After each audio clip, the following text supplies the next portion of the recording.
রংপুরের শ্যামাসুন্দরী খাল পরিষ্কার অভিযান চলছে। এই মুহূর্তে সেখানে আছেন সহকর্মী রেদওয়ান হিমেল। সরাসরি যাচ্ছি তার কাছে।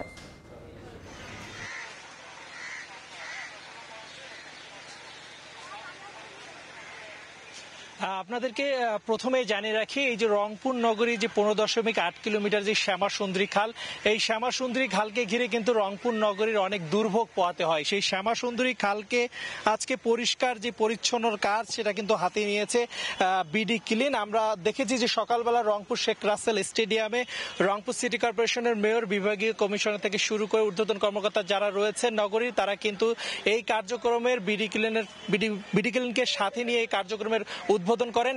এরপরই কিন্তু সেখানে শপথ বাক্য পাঠ করানো হয়। এরপরই রংপুর সিটি কর্পোরেশনের যে ঐতিহ্যবাহী শ্যামাসুন্দরী খাল সেটা পরিষ্কার পরিচ্ছন্নের কার্যক্রম শুরু করে বিডি ক্লিন।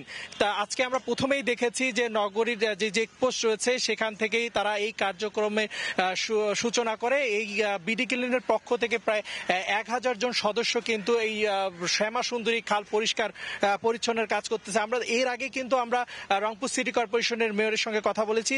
তিনি যেমনটি আমাদেরকে জানিয়েছেন, আমরা তাকে প্রশ্ন করেছিলাম যে আসলে এই বিডি ক্লিনের পক্ষ থেকে যে এই পরিষ্কার পরিচ্ছন্ন কার্যক্রম যদি আজকে পরিচালনা করা হয়, এরপর থেকেও কিন্তু আপনাদের এরপরে কি পরিচালনা কার্যক্রম রয়েছে। তিনি বলেছেন যে আসলে এই নগরীকে সৌন্দর্য বা পরিষ্কার পরিচ্ছন্ন রাখতে এই নগরবাসীকে এগিয়ে আসতে হবে এবং রংপুর সিটি কর্পোরেশনের পক্ষ থেকে কিন্তু এই শ্যামাসুন্দরী খালকে পরিষ্কার পরিচ্ছন্ন রাখতে কিন্তু জোর পদক্ষেপ গ্রহণ করা হয়েছে। আমরা এর আগেও কিন্তু দেখেছি 2010, 11, 12 সালে এই রংপুর শ্যামাসুন্দরী খালকে ঘিরে কয়েক কোটি টাকা কিন্তু খরচ করা হলেও কিন্তু এই নগরীর যে এই শ্যামাসুন্দরী খাল মূল যে আকর্ষণ সেটা কিন্তু একেবারে ময়লা আবর্জনার ভাগারে পরিণত হয়েছে। এরপরে আমরা কিন্তু প্রতিনিয়ত দেখছি শ্যামাসুন্দরী খালের যে নগরীর যত ময়লা আবর্জনা এবং নগরীর যত উচ্ছিষ্ট ময়লা সব কিন্তু এই নগরের যে শ্যামাসুন্দরী খাল সেখানে কিন্তু ফেলা হয়। কিন্তু নগরবাসী আসলে অনেকটা দুর্ভোগে, মশা থেকে শুরু করে বিভিন্ন ময়লা আবর্জনার কারণে একেবারে এই শ্যামাসুন্দরী খালকে ঘিরে দুর্ভোগ পোহায়। সব মিলে যদি বলি,